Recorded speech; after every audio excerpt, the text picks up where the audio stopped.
The seeds were sown for the tragic insurrection known as the Civil War as early as the 15th century, when the Pope issued several bulls collectively known as the Doctrine of Discovery. This provided license for nations to launch explorations into the indigenous kingdoms, either converting, killing, or enslaving the people. That mindset carried over to North America with the arrival in 1619 of the first 20 and odd Africans. The stage was set for the Civil War long before the first state, South Carolina, seceded from the Union or shells exploded over Fort Sumter.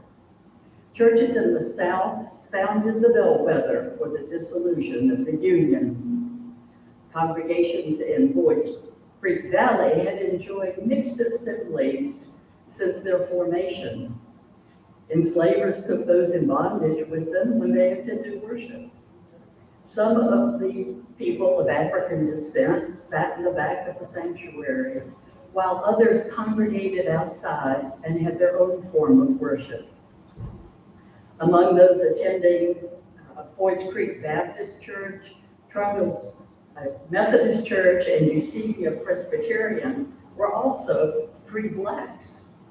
Even though the message from the pulpit was slaves, obey your masters, churches provided one place where enslaved and free blacks could mingle and share information. It has been reported that only 10% of the population of this young country were churchgoers in the early 19th century. Seeking to evangelize more of the population, 2 Presbyterian pastors began holding camp meetings in Kentucky. Soon joined by Baptists and Methodists from Tennessee, what has been called the Great Awakening was launched. With evangelical fervor, memberships in Baptist and Methodist churches boomed. But what else grew from the Great Awakening? It was the prospect of abolition. As Northern abolitionists and groups like the Quakers began calling for the emancipation of all those in bondage, dissension arose in congregations over the issue. The Baptists were the first to disassociate from their Northern brethren, forming the Southern Baptist Convention in 1845. The Methodists were not far behind, and Trundle's Crossroad Church became Methodist Episcopal Church South. Although Presbyterians had long argued about the issue, it was the Presbyterian General Assembly's call for all congregations to support the federal government that caused the formation of the Presbyterian Church in the Confederate States of America in 1861.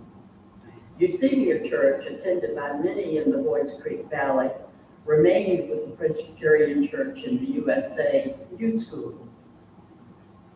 People enslaved on Boyd's Creek Plantation trouble as those they owned operations to leave the area, sell their enslaved people or transport enslaved people deeper into the South to protect their property.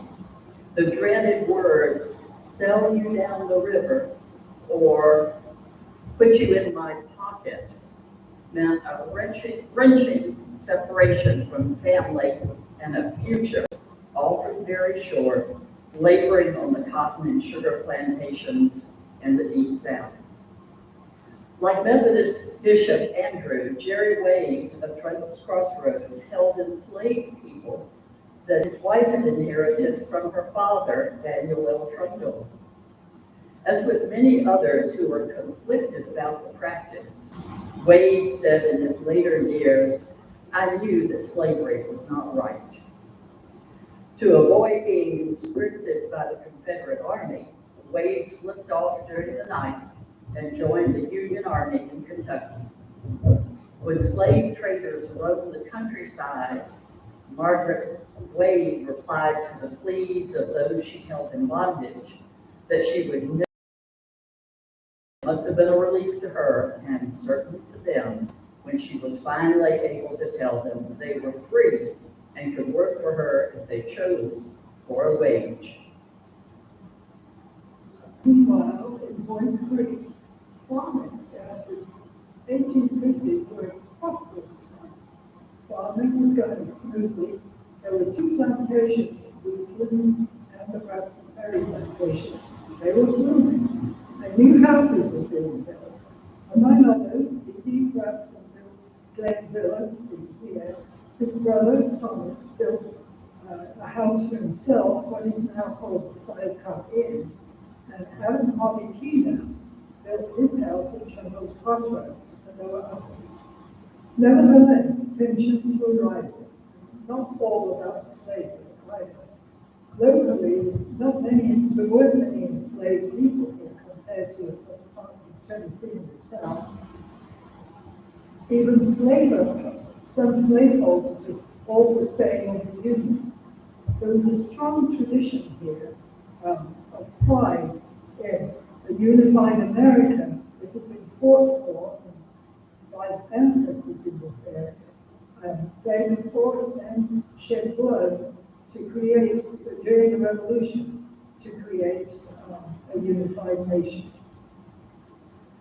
John Chandler, the owner of Woodlands, exemplified this at Onions. He had Confederate leanings, but in 1859 he hedged his bets. He married Anna Wayland Irwin, who grew up just down the road at the Wayland home. The Wayland family had strong Union connections. John and Anne were both middle-aged, they were both widowed, they both had grown children, but this was not a marriage of love. This was a marriage of convenience with a signed contract, a kind of prenup. In 1861, there was no Facebook, no TV, no way to influence or entertain people. So you got your political information through going to listen to speeches. In February, Oliver Perry Temple, a Knoxville lawyer and a slaveholder owner, who was passionately pro-union, gave a speech outside Rocky Hills Academy. That academy was a private school close to the new Wayland home. Anne Wayland's Chandler's brothers went to school, but it was not large enough to hold the crowd that turned up on that cold February day. 1,000 people turned up to listen to O.P. Temple give his speech. Temple said the crowd assembled on Academy Hill behind the academy, listened to him for 2 hours, although it was a raw, chilly day. 3 days later, one Sevier County voter, that person was not from the Boyd's Creek area, turned down the idea of even holding a convention to discuss secession. They didn't even want to talk about it. However, in April, Fort Sumter was attacked and war was declared, April 12. President Lincoln called for 75,000 troops to invade the South. That changed a few minds locally. Nobody wanted to be invaded by a bunch of strangers. But Middle and West Tennessee were very strongly pro-secession, and East Tennessee voters were outnumbered. Tennessee secedes from the Union. The trickle of local men, like J.J. Wade, head to Kentucky to join the Union Army.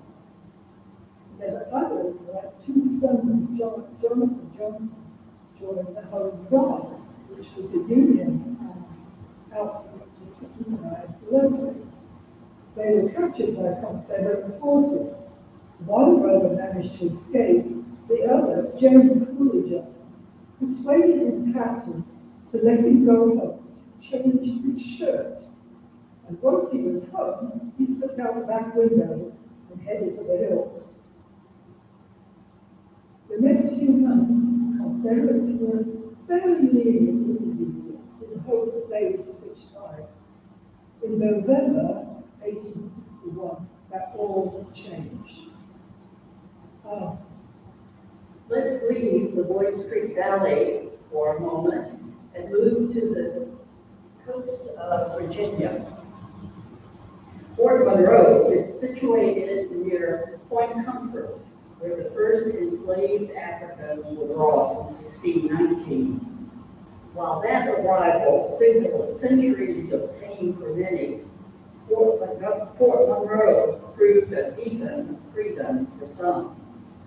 This is the story of a daring escape by 3 enslaved men from Confederate forces at Sewell's Point, Virginia, to the Union's Fort Monroe on May 23, 1861.